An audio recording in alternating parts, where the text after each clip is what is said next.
El siguiente programa es financiado por la Autoridad Nacional de Televisión, con recursos del Fondo para el Desarrollo de la Televisión.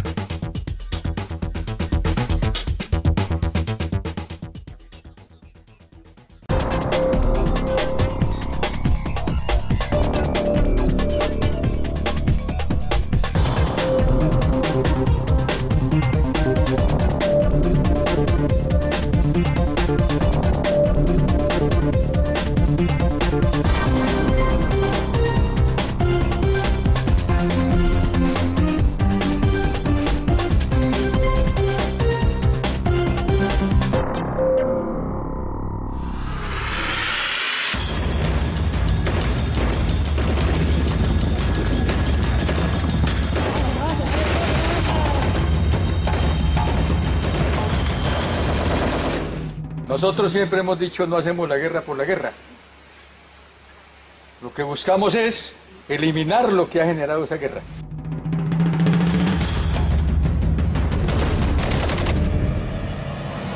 En esta justa lucha en que nosotros estamos empeñados por el derrocamiento. Las Fuerzas Armadas Revolucionarias FARC, Ejército del Pueblo, se conformaron el 27 de mayo del año de 1964, tras el ataque que el Estado colombiano emprendió contra campesinos que se habían asentado en lo que para ellos era la República Independiente de Marquetalia. Todo el mundo le ha tocado padecer esta guerra. La Operación Marquetalia, lanzada por el gobierno del presidente conservador Guillermo León Valencia, quien hacía parte del Frente Nacional, fue el detonante para sumergir a Colombia en un conflicto con esta guerrilla. Aunque la violencia bipartidista ya venía desarrollándose desde años antes en Colombia. Esta organización no solamente para mí, sino para todas nosotras, para las mujeres guerrilleras y para el pueblo colombiano en general, representa la esperanza. En el 2014 se cumplirán 50 años de conflicto con este grupo guerrillero de no concretarse los actuales diálogos de paz en La Habana, Cuba. Un conflicto inimaginable para el gobierno de esa época, que creyó que eliminando a los campesinos, por considerarlos comunistas, terminaría con todos los problemas de Colombia.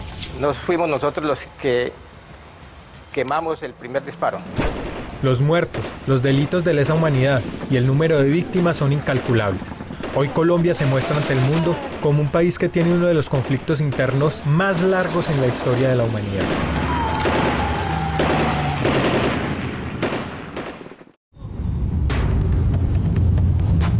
A continuación, en este especial de Infrarrojo, grabado desde La Habana, Cuba, donde se desarrollan los diálogos de paz entre el gobierno colombiano y la guerrilla de las FARC, este grupo insurgente hablará sobre sus puntos de vista del por qué seguimos sumergidos en un conflicto que ya muchos ni siquiera entendemos. ¿Por qué las FARC existe? Pues claro, porque es que nosotros sí tenemos una coherencia en nuestros planteamientos. Nosotros no le mentimos al país. Los titulares son otra cosa. ¿Sí? Pero la realidad es terca, la realidad está ahí presente y esa no la pueden cambiar con titulares.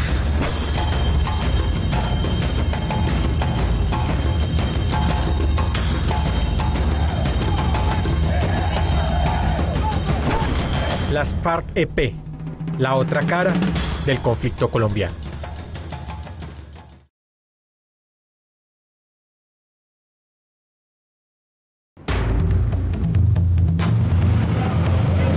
Infrarrojo viajó hasta La Habana para conversar con algunos de los líderes del grupo insurgente para saber de ellos directamente sobre lo que piensan del conflicto, del Estado, el futuro del proceso de paz, el narcotráfico y las víctimas.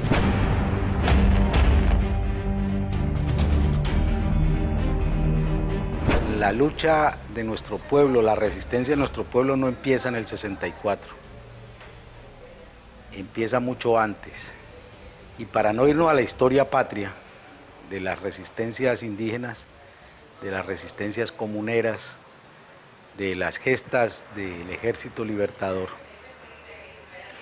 hablemos de los años 30, cuando a partir de la promulgación de la Ley 200 de tierras, por parte del gobierno de López Pumarejo, se empieza a matar a los campesinos que quieren hacerse dueños de esa tierra que han venido trabajando.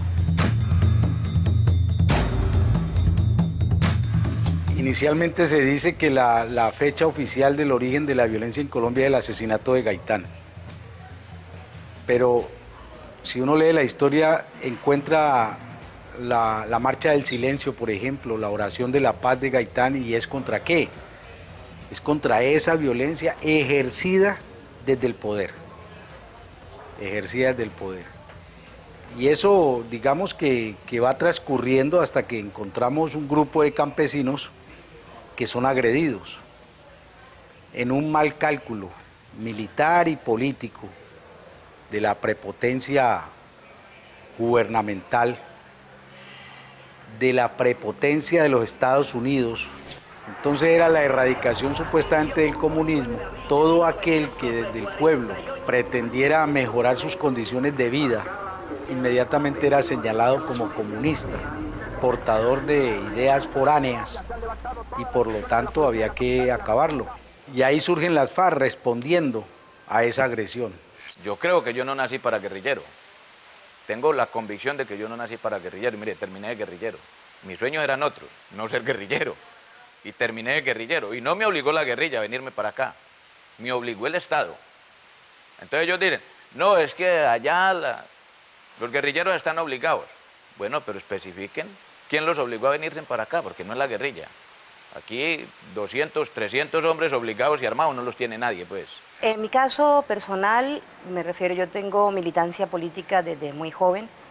Estuve en el Partido Comunista Colombiano.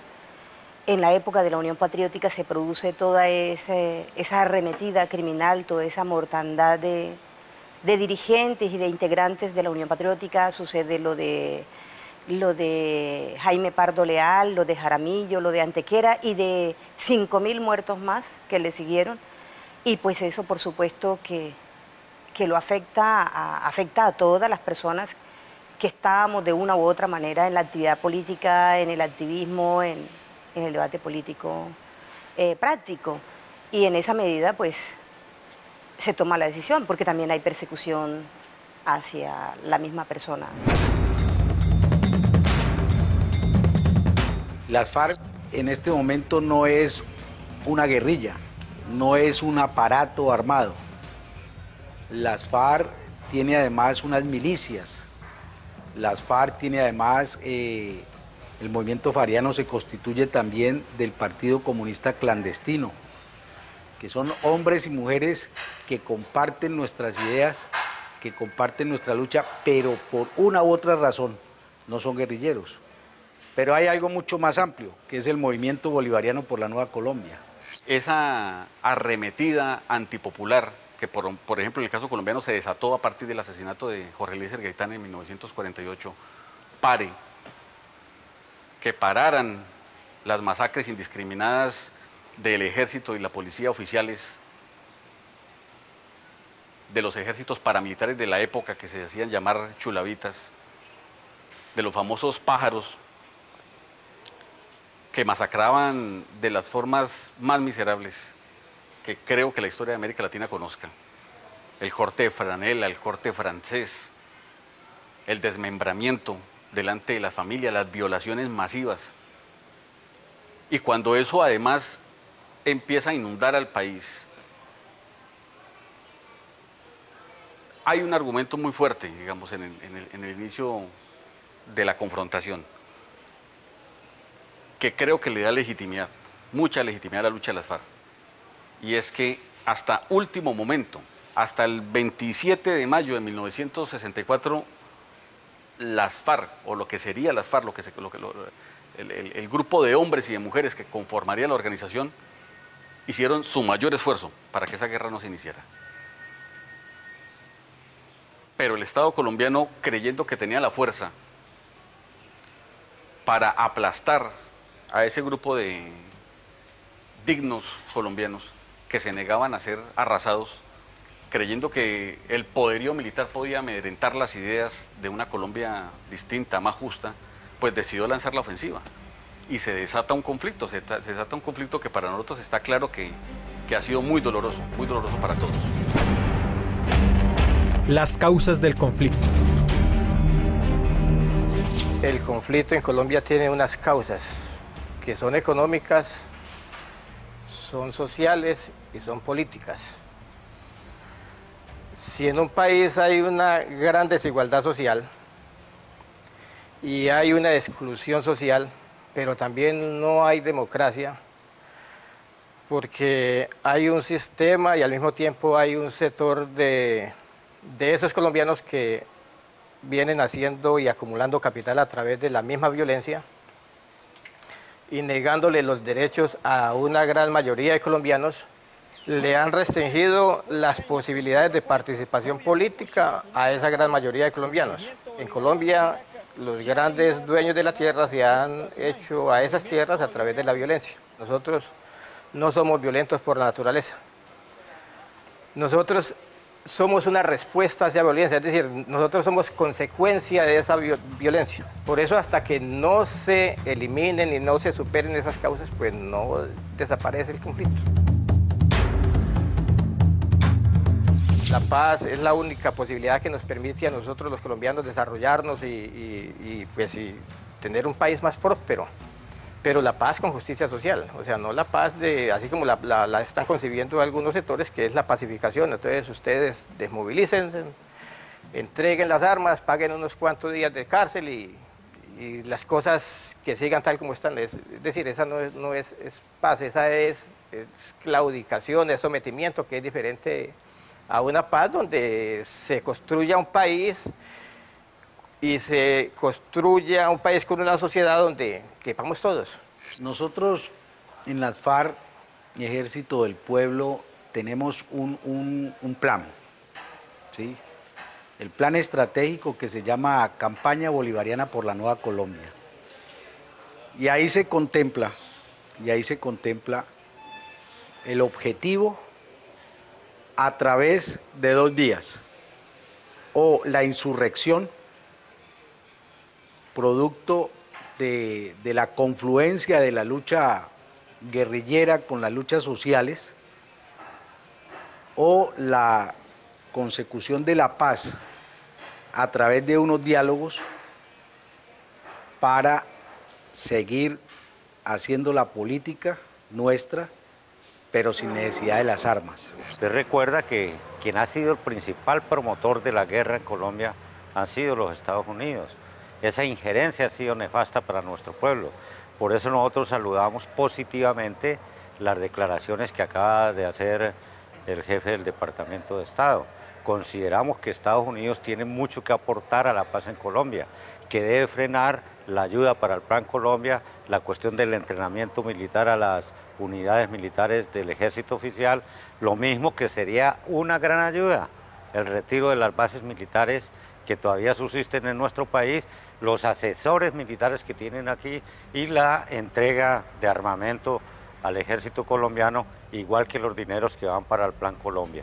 Estos dineros podrían aportarse para el desarrollo y el bienestar de la sociedad colombiana. ¿Por qué irse a la guerra? Nosotros vivíamos en una región que se llamaba el Magdalena Medio. En esa región del Magdalena Medio hubo un grupo de paramilitares que se llamó el MAS, un grupo que fue conformado por la 14 Brigada en esa época, con un general que se llamaba el general Farid Yanine Díaz.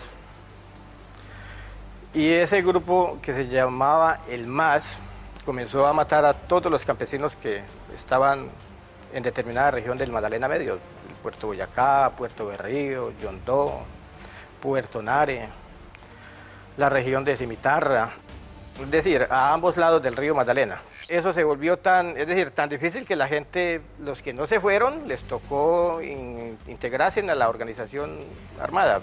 A mí me obligaron en ese tiempo. Entonces hay mucha gente que no tiene alternativa, se le cierran todas las posibilidades y bueno, llegan porque el sistema, el régimen los impulsa a empujar para cualquier parte. Unos van al ejército, otros van a los paramilitares y otros llegan a la guerrilla, de acuerdo al nivel de conciencia que tengan y de acuerdo a la influencia de determinada organización que se mueva en esa región.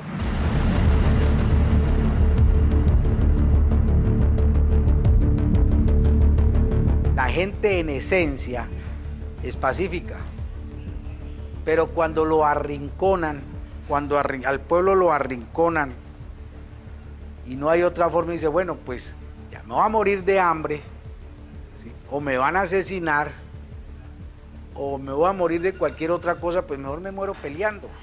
Yo inicié mi militancia revolucionaria en una organización legal. Digamos que la propia realidad del país lo lleva a uno a paulatinamente ir asumiendo un compromiso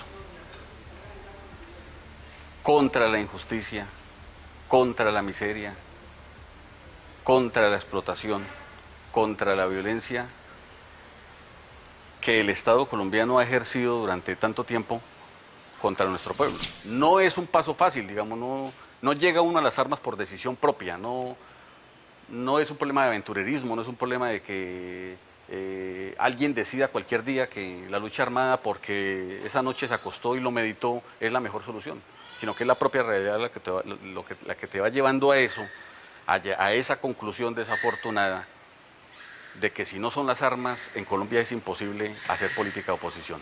Y en el momento que tú asumes esa decisión, viene, o que llegas a comprender esa realidad, sí viene un proceso de meditar el paso que vas a dar, lo doy, no lo doy, sabiendo que después de que cruzas ese Rubicón, ya no hay vuelta atrás.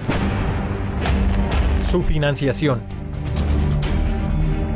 Hay algunas colaboraciones voluntarias de alguna gente que nos ayuda. Algunas colaboraciones voluntarias. Nosotros desarrollamos una ley que se llamó la Ley 002, que es que a determinados empresarios pues tenían que, así como estaban dando un aporte para la guerra, ellos también deberían de dar un aporte para la paz. Algunos de esos pues han contribuido. O la mayor parte de los aportes son voluntarios. Hay mucha gente que entiende de que nosotros somos sus representantes, de que somos una alternativa para que este país pues tenga un proyecto de vida diferente y entonces colaboran de manera voluntaria con nuestra causa. Y las otras son, como te digo, a través de esa ley. Entonces hay muchas empresas que les ha tocado, de una u otra manera, les ha tocado aportar para nosotros, o sea, para impulsar nuestro proyecto revolucionario. Porque nosotros desde que se tomó la decisión de no tener retenciones de carácter económico, no lo volvimos a hacer. O sea, no, en nuestro poder no se encuentra un solo ciudadano por propósitos económicos. Ninguno. Bueno, y de pronto hay otras inversiones que hay por ahí. Inversiones que están por ahí, ruedan por ahí. Cuando la economía del lugar gira en torno a los cultivos de uso ilícito, pues se cobran unos impuestos, como los impuestos que pagan los tenderos al gobierno, como la limosna que le dan a la iglesia. Y entonces uno se pregunta, bueno, todos los impuestos que cobran, ¿sí? Porque los raspachines toman gaseosa, y cada que uno compra una gaseosa paga un impuesto, ¿cierto? Y todo lo que compra paga impuesto. Entonces, todo ese dinero, ese sí es bueno, aunque venga del bolsillo del raspachín o del bolsillo del narco. Y el dinero que cobramos nosotros, entonces ese sí es el maldito, a nosotros nos tocó la peor parte. El narcotráfico. Hay que superar la etapa del narcotráfico. Y superarla es superar la injusticia social en Colombia. El 90% de la gente del campo que hoy se dedica a la producción de la coca lo hace por necesidad, porque los cultivos tradicionales de pancoger han perdido su poder adquisitivo y lo único que les da algunos réditos económicos no es sino la coca. Entonces a eso se han dedicado. Nosotros no apoyamos a los campesinos, ni le ordenamos a los campesinos, ni le orientamos, ni les sugerimos que cultive coca o que cultive amapola o que cultive marihuana. Nosotros hemos hecho unos estudios y los hemos hecho públicos que muestran esa realidad. Los campesinos que recurren a esos cultivos es por pura y física necesidad, porque de otros cultivos no pueden vivir. Nosotros en el 2000 propusimos la legalización del consumo y dijeron que estábamos locos, que era que queríamos vender todas las matas que teníamos, que queríamos mejorar el negocio. Nosotros frente a esa realidad tenemos muchas propuestas.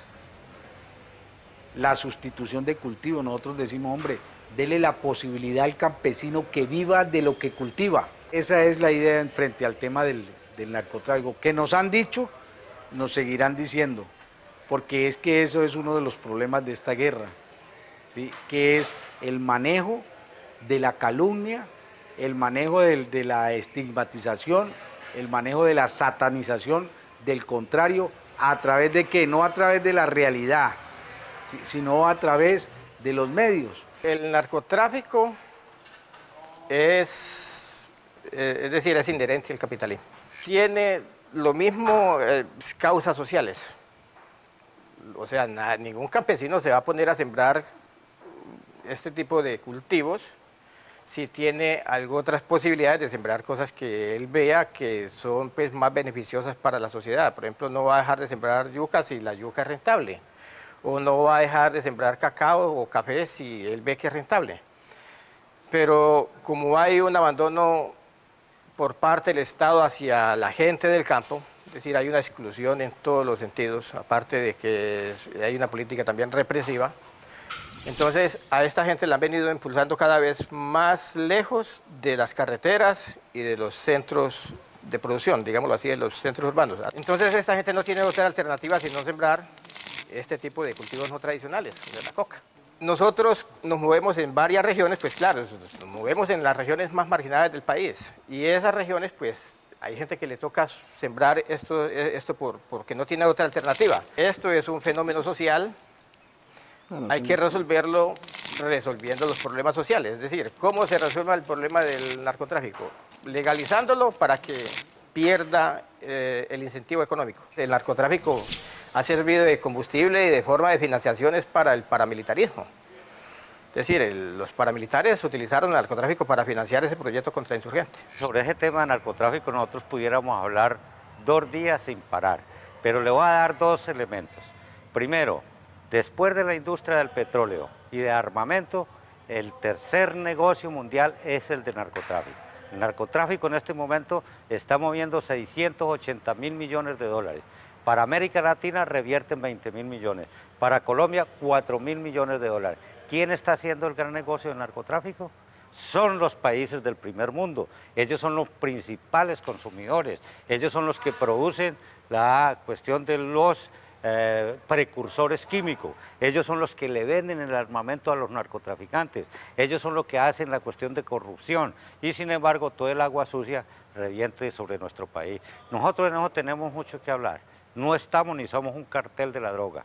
Usted mismo ha visto la profundidad de nuestras propuestas, la seriedad, y ningún gobierno del mundo se sienta con narcotraficantes a conversar. Las FARC, recuerde usted, y le recuerdo al país, que en época del Caguán, estando el camarada Manuel Marulanda vivo, nosotros hicimos una conferencia internacional sobre narcotráfico y la preservación del medio ambiente.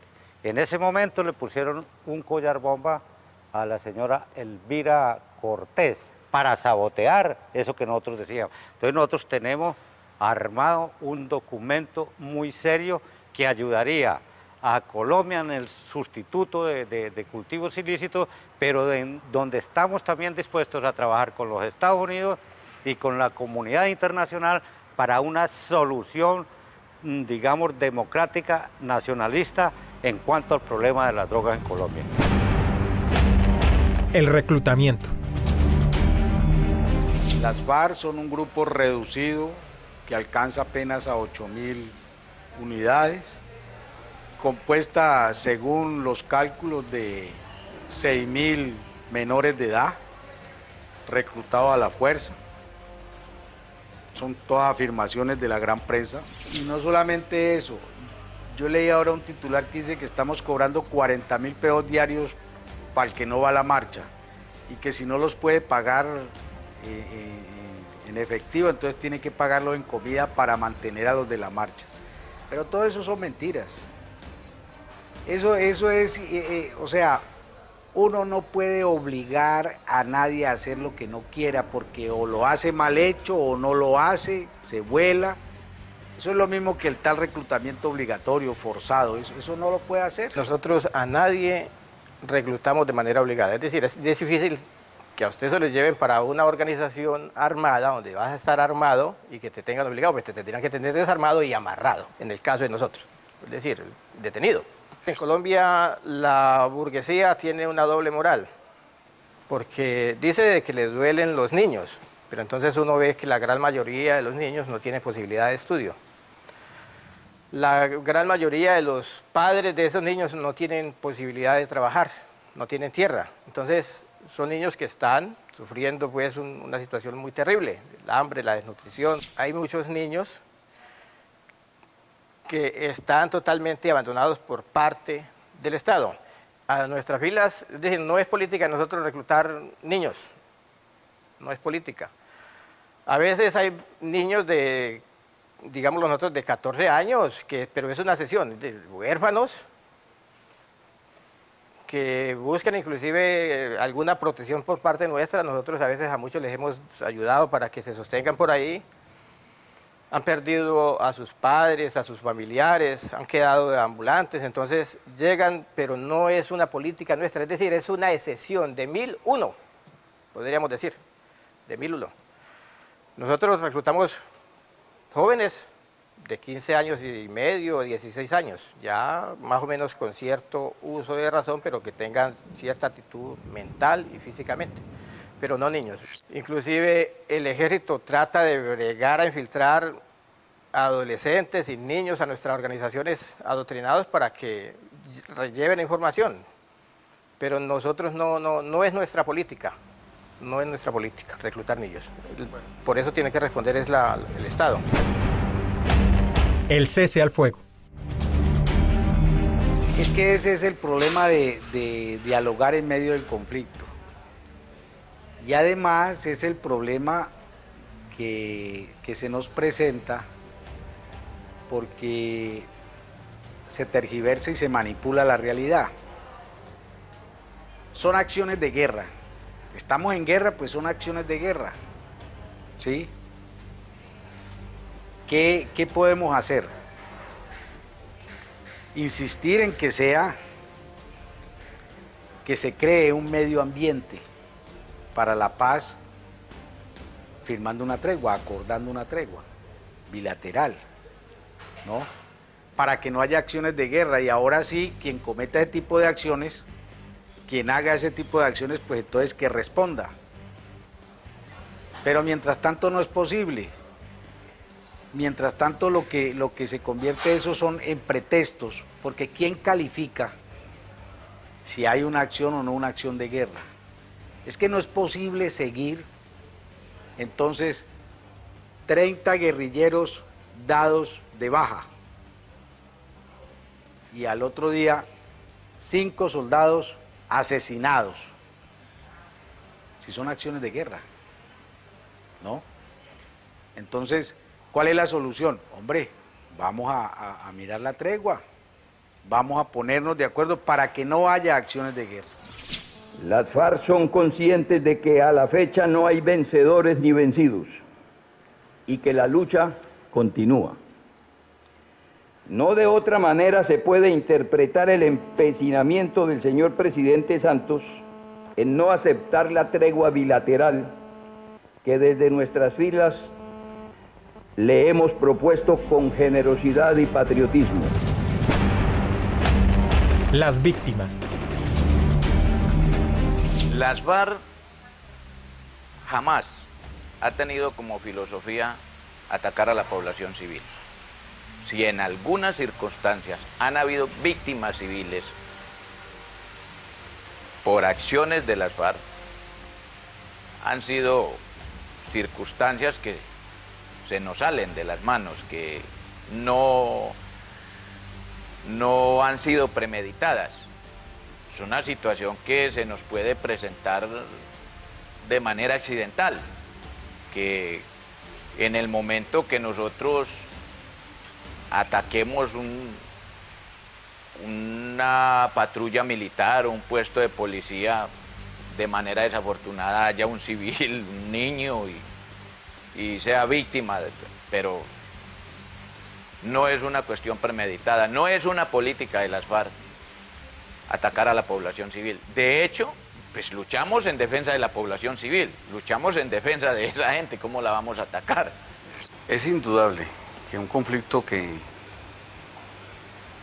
ha durado más de 60 años ha ocasionado una cantidad realmente dolorosa de víctimas. Teniendo en cuenta que las víctimas en una guerra,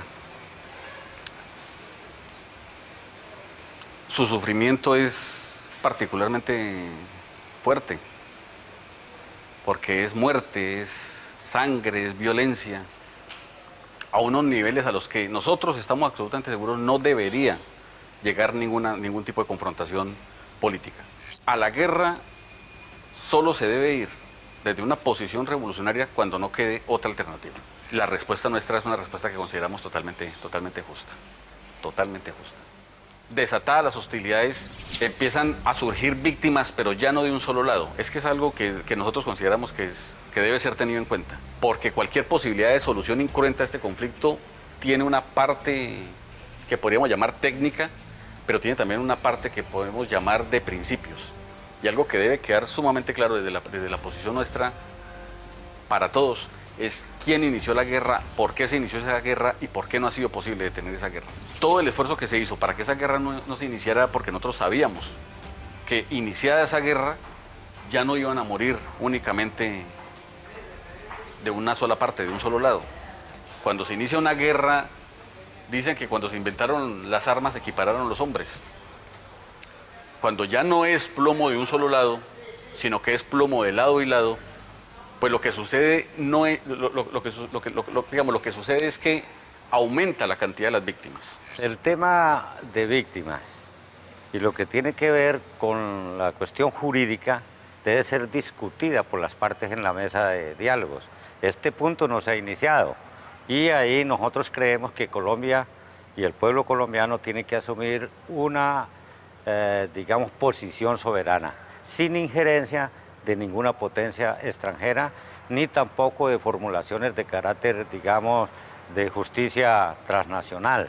Nosotros creemos que en Colombia hay suficientes herramientas que permitan a los colombianos ponerle fin a su conflicto armado y solucionar los problemas entre colombianos.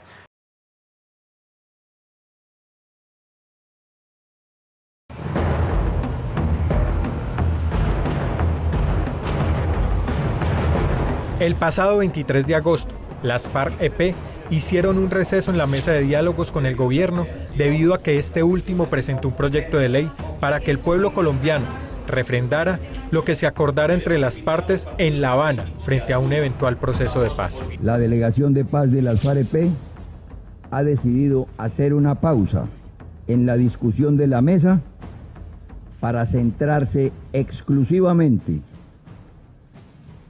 en el análisis de los alcances de la propuesta gubernamental. Las FARC están en desacuerdo con lo que plantea el gobierno, debido a que, según ellos, este tipo de decisiones deben ser acordadas entre ambas partes.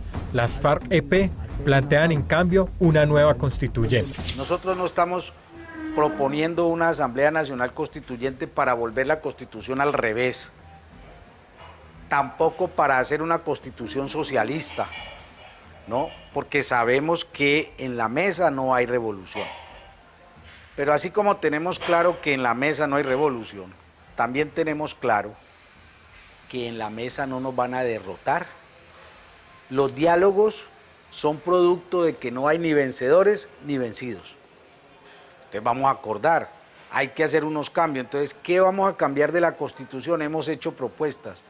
El tema económico, por ejemplo, no es posible seguirle dando espacio al neoliberalismo. No es posible, es que eso no tiene lógica. Cada día los ricos son menos en número, pero son mucho más ricos en sus chequeras, en sus capitales. Y los pobres somos más pobres en cantidad y más pobres de bolsillo. Hacen parte de la agenda como componentes de punto. Nosotros estamos aquí por la paz, nosotros queremos la paz, nosotros no nos hemos casado con la violencia ni somos los propulsores de la violencia, somos consecuencia de la violencia por parte del Estado. Y si nosotros estamos aquí es porque somos optimistas con relación a eso, es decir, la gente, en la medida en que las sociedades van avanzando, pues van viendo de que la paz es la única posibilidad que nos permite a nosotros vivir reconciliados. Yo creo que nosotros necesariamente el país tiene que empezar a desarrollar una pedagogía de la reconciliación. No podemos vivir en violencia por los siglos y de los siglos. Esa mala pedagogía de la venganza, el rencor, inclusive alimentado por algunos medios de comunicación, ha generado la prolongación del conflicto en Colombia, si se quiere. Este proceso de paz no es solo de las FARC, es de todo el pueblo colombiano, es de todo el país. Y por este proceso tenemos que luchar todos los que queremos a Colombia, los que creemos en Colombia y los que queremos y creemos en la paz de nuestro país. ¿Qué más quisiéramos nosotros que fuera ya? Es posible en la medida en que todos los sectores que anhelamos la paz se pronuncien, participen de manera activa, la busquen por distintas formas, en la calle, en los pronunciamientos, en el apoyo al proceso propiamente dicho. En esa medida en que se le lleve a la clase que tiene el poder en este país, a los que no quieren la guerra, a que se sometan a los que no quieren la guerra, yo creo que sí es posible alcanzar la paz. El tiempo ojalá fuera el más corto, pero posible sí es. Por supuesto que la invitación nuestra es a todos los colombianos y colombianas a que crean en este proceso, pero más allá de que crean como tal, es que crean en la voluntad que nosotros tenemos de alcanzar una verdadera paz con justicia social. Nosotros estamos aquí mandados por la organización es precisamente a eso. Hay un compromiso serio, hay una voluntad real. Y desde un principio nuestro comandante, el camarada Timo León Jiménez, dijo: vamos a la mesa y no nos vamos a parar hasta que no logremos el objetivo de la paz con justicia social. Nosotros de verdad nunca hemos dicho eso. Y en la agenda del acuerdo general acordamos entre la delegación del gobierno y la delegación de las FARC un punto que dice dejación de armas. ¿Sí? Lo hemos dicho de diferentes formas.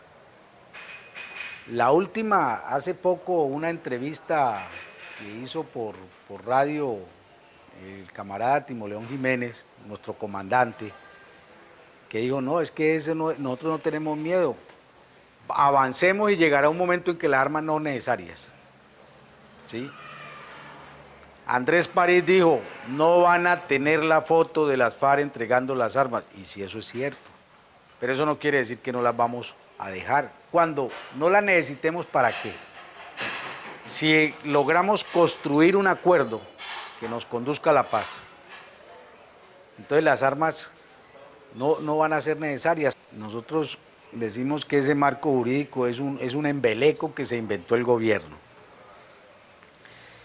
Pero es un embeleco que se inventa para poder manejar una parte importante de este proceso, que es el tema jurídico, ¿sí? Para tener cómo manipular las conversaciones. Entonces nosotros decimos, y lo venimos diciendo incluso desde el encuentro exploratorio, decimos, nosotros no vamos a tener nada que ver con el marco jurídico. Nosotros decimos todas las definiciones que tengan que ver con ese tema y con todos los temas deben de ser producto de acuerdos en la mesa. Ningún proceso de paz en el mundo ha terminado con alguno de los protagonistas en la cárcel. Ninguno. Y la sabiduría popular dice, o todos en la cama o todos en el suelo. Ese marco jurídico, esa justicia transicional, entonces, ¿cuáles son los responsables de la guerra? ¿Cuáles son los responsables de los daños causados a personas? Nosotros aceptamos, listo, hemos causado dolor, lo aceptamos, vamos a mirar a ver cómo fue y vamos a ver qué pasa, pero solo nosotros. La guerra es de nosotros contra nosotros. Por eso para nosotros es tan importante el tema de la génesis de esta guerra. ¿Quién responde por la agresión al pueblo? Porque resulta que ahora quieren resumidamente agredirnos y además que nosotros seamos los que paguemos por la agresión. Y eso no tiene lógica, eso no tiene sentido. Trabajemos en la reconciliación de la familia colombiana. Hagamos el esfuerzo por resaltar lo que nos une, lo positivo. Dejemos lo que nos desune para después, para cuando ya haya fuerza de unidad, podamos empezar a solucionar esas diferencias. Pero en esencia, que tengan en cuenta que nosotros, lo que estamos exigiendo y por lo que llevamos mucho tiempo en la guerrilla, luchando, es por lo que nosotros consideramos los intereses de las mayorías, los intereses del pueblo colombiano. ¿Cuánto tiempo se necesita para alcanzar ese acuerdo? Realmente eso lo va marcando las propias dinámicas del proceso. Quien más se ha opuesto a que este proceso avance más rápido ha sido el Estado colombiano, el gobierno colombiano, que ha ido plantando una serie de inamovibles, de nos rotundos, de temas que ellos consideran que no se pueden tocar y que nosotros al contrario consideramos que giran alrededor de la guerra en Colombia, que son, si se quiere, su fuerza motriz, su mayor impulso. La paz se podría firmar relativamente rápido. Si un día cualquiera se asume una decisión de hacer una reforma agraria que realmente beneficie al conjunto de los pequeños y medianos productores colombianos. Dificultades como en todo lado las tienen que haber, porque es un proceso largo de una confrontación de 60 años, pero hemos ido buscando partes de acercamiento, puntos de coincidencia entre el gobierno y las FARC. En el punto de tierras logramos evacuar una gran cantidad de puntos y ahora en el de participación política hemos venido acercándonos. Este es un tema que interesa al país porque se trata de la democracia en profundidad. Y desde luego hemos tenido un intercambio de documentos con el gobierno, varias reuniones y seguimos avanzando y creo que vamos buscando un punto de acercamiento importante. El país no debe desesperarse en la cuestión de los tiempos. Lo importante es lo que se está produciendo y los documentos que estamos acordando, que son de suma importancia y que oportunamente el país podrá conocer. Nosotros creemos y peleamos por la vida. A nosotros nos impusieron esta guerra. En ella obviamente ha habido víctimas de parte y parte. Nosotros estamos dispuestos a conversar con las víctimas, a ver cómo, digamos, podemos también aportar a la reconciliación nacional, de abrirse este proceso. Yo creo que si el presidente Santos se basa en sus ministros, en los equipos de gobierno en los gobernadores, en los alcaldes, en las asambleas, en los consejos, en la opinión pública que es mayoritaria hacia la paz, vamos a alcanzarla, por lo menos de frenar el conflicto en una primera etapa y luego en la construcción de la paz para que en el futuro Colombia pueda jugar su papel en el concierto de las naciones latinoamericanas y mundiales.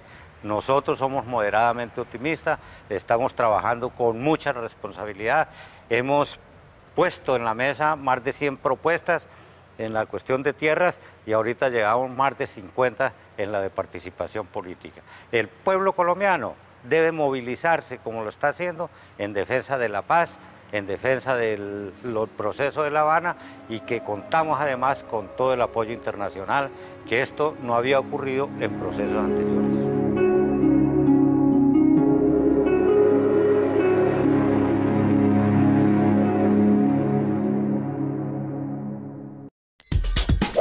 El anterior programa fue financiado por la Autoridad Nacional de Televisión, con recursos del Fondo para el Desarrollo de la Televisión.